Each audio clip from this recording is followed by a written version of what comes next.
Të dashur shqiptar, çfarë lidhje ka fjala kurmi, trupi në gjuhën shqipe dhe qyteti i Ulqinit? Pra janë shumë të lidhura.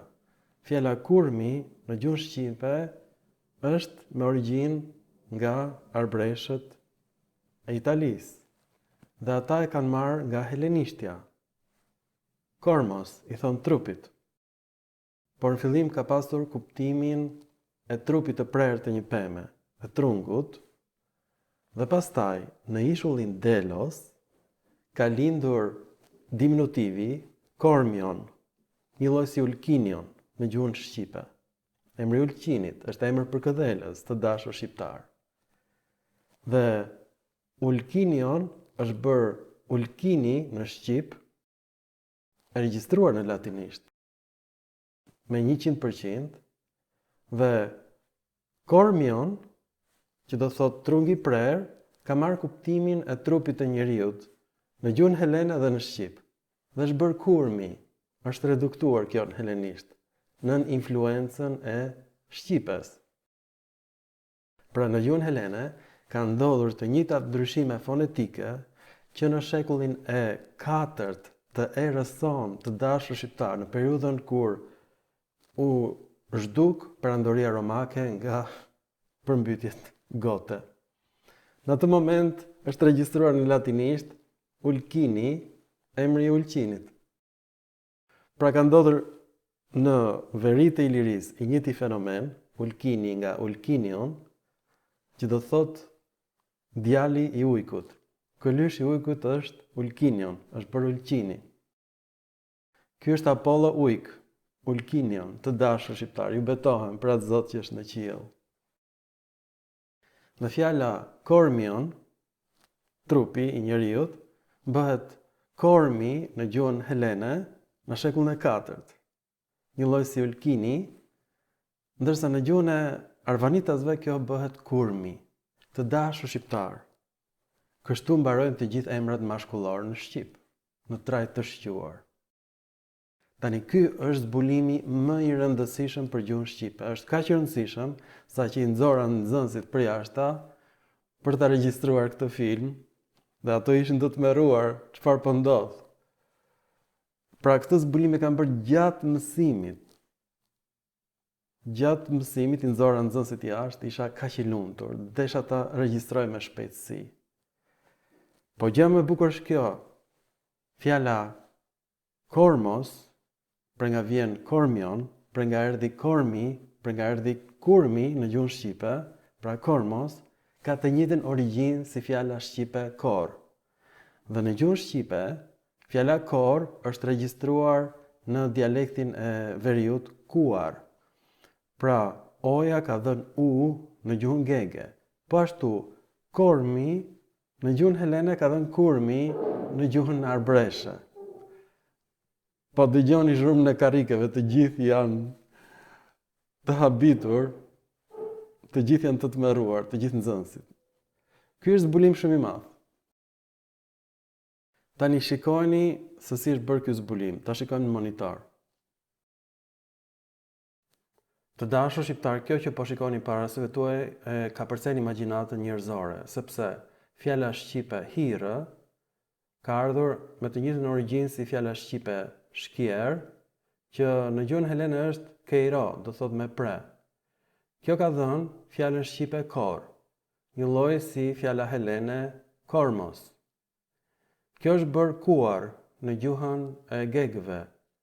Në gjuhën helene kjo bëhet kormion, pastaj kjo bëhet kormi në gjuhën helene, dhe në gjuhën shqipe kjo bëhet kurmi në të njëjtën kohë, tek arbreshët dhe tek arvanitasit. Pra, kormi është bërë kurmi, një lloj si fjala kor është bërë kuar. Këto zhvillime fonetike janë vërejtur pra në gjuhën gege dhe në gjuhën e arvanitasve, që në shekullin e 4 të erës sonë. Nga e diun këtë, sepse kjo fjalë është regjistruar në ishullin Delos për herë të parë, fjala kormion. Por është regjistruar atje që në shekullin e 5 para erës sonë, pra 900 vjet më herët. Kjo fjalë është gjetur pra vetëm në mbishkrimet të gjetura në gur, në Delos. Delos ishte vendi më i shenjtë, vendi i Apollos, të dashur shqiptar. Pra, kjo është varianti shqipes, shkier, ka dhënë kor dhe kuar. Tani të shkojmë tek greqishtja. Dhe këtu jemi tek gjuha helene, keiro do thot pres, një lloj si shkier në shqip, dhe kjo ka dhënë kormos, një trup të trungut pa deg, dhe kjo ka dhënë një figurë letrare, kormion, që ka patur kuptimin në helenisht trupi i njeriut në një këmish. Por kjo nuk është gjetur në literaturën helene, kjo është gjetur pra në mbishkrimet në Delos. Ta shikojmë bashkë sepse kjo është përtej imagjinatës njerëzore.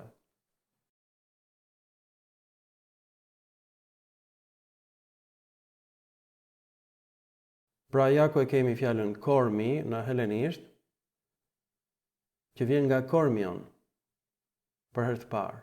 Dhe kormion vjen nga kormos, që do thot pikërisht trup i trungut i prer nga degët, nga fjala keiro me pre. Ta shikojmë? Të dashur shqiptar, kjo nuk është gjetur në literaturën helene. Fjala kormion është gjetur, të dashur shqiptar, vetëm në mbishkrimet e gjetura në gur, në pllaka prej guri në Delos.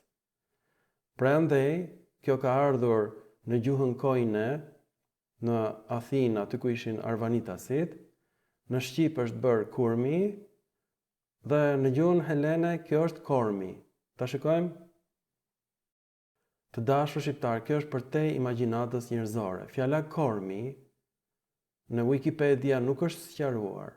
Ka kuptimin e trupit, por në fillim ka patur kuptimin e trupit të trungut pa deg, dhe kjo është bërë figurë letrare nga ilirët, nga arvanitasit që banonin në Hellad.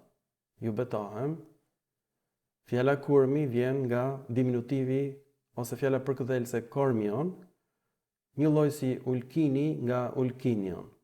Por kështu krijohen emrat e trajtës së shquar mashkullor në shqip. Pra, ky është zbulimi më spektakolar në jetën time, të dashur shqiptar, se më në fund u provua që fjala ulkini vjen nga ulkinion, një lloj si kurmi vjen nga kormion.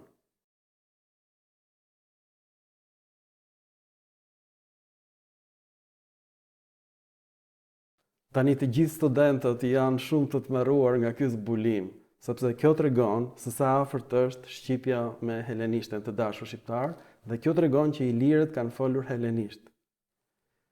Këto zhvillime fonetike janë regjistruar nga gjuha latine, ulkinion në ulkini. Qyteti i Ulqinit është e sigurt, ka kuptimin djali i ujkut ose ujku i vogël. Ujku i ri, këlyshi i ujkut. Ky emër vjen nga Apollo Ulkinion. Apollo gjatë dimrit e kalonte pikërisht kohën në veri tek ilirët.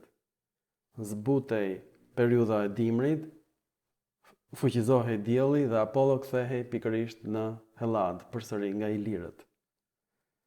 Prandaj Ulkini ka emrin e Apollos, Apollo ujk. Kjo është përtej imagjinatës njerëzore.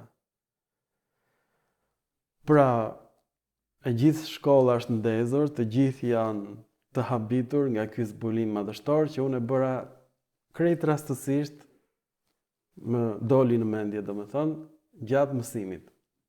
Dhe desha ta regjistroj këtë film dhe ta ndaj me gjithë shqiptarët kudo në botë. Përfundimisht, gjuha ilire është gjuhë helene dhe bija e saj është shqipja. Kështu krijohen emrat mashkullor në shqip nga diminutivi i neutrit, të dashur shqiptar. Mirupafshim në filma të tjerë shkencor.